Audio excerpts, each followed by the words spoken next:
तर अहमदाबाद येथील एअर इंडियाच्या विमान अपघाताची आज पंतप्रधान नरेंद्र मोदींनी घटनास्थळी जाऊन पाहणी केली। या संपूर्ण अपघाताची त्यांनी माहिती घेतलेली आहे।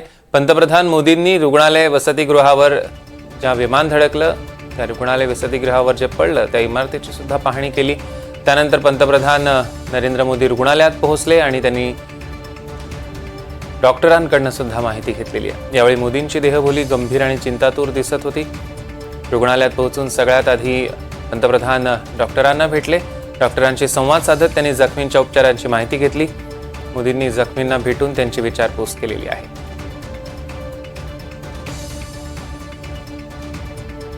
दृश्यांमध्ये आपण बघू शकतोय 3 दृश्य पंतप्रधान नरेंद्र मोदी घटनास्थळी पोहोचले तेव्हाची ही दृश्य आहेत।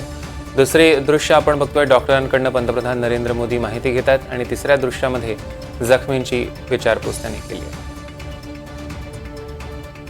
जबाबदारी कोण घेणार आहे? साधा प्रश्न आहे, याची जबाबदारी कोण घेणार आहे?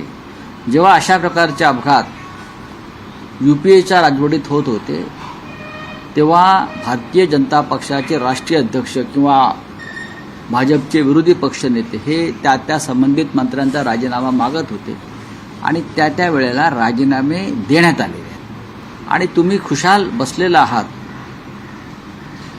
जागेवर जाताय, शूटिंग करताय, त्याचं चित्रण करताय। माणसं मेली आहेत त्या राखेवर तुम्ही पाय ठेवून चित्रण करता। या देशाचं दुर्दैव आहे की इतक्या अशा प्रकारचं एक उत्सवी राजाचं सरकार या देशामध्ये आलेलं आहे।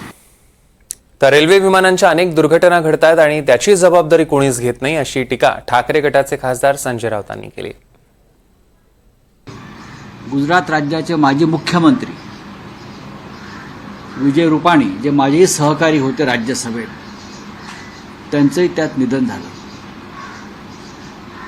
आणि इतकं होऊनही या अपघाताची जबाबदारी कोणी घ्यायला तयार नाही। रेल्वेचे अपघात होत आहेत, रेल्वेचे अपघात होत आहेत। पहलगाम सारख्या दहशतवादी हल्ल्यामध्ये लोक बळी जात आहेत, विमानाचे अपघात होत आहेत। पण सरकारच्या चेहऱ्यावर मला दुःखाची एक रेषाही दिसत नाही, वेदना दिसत नाही, पश्चाताप दिसत नाही।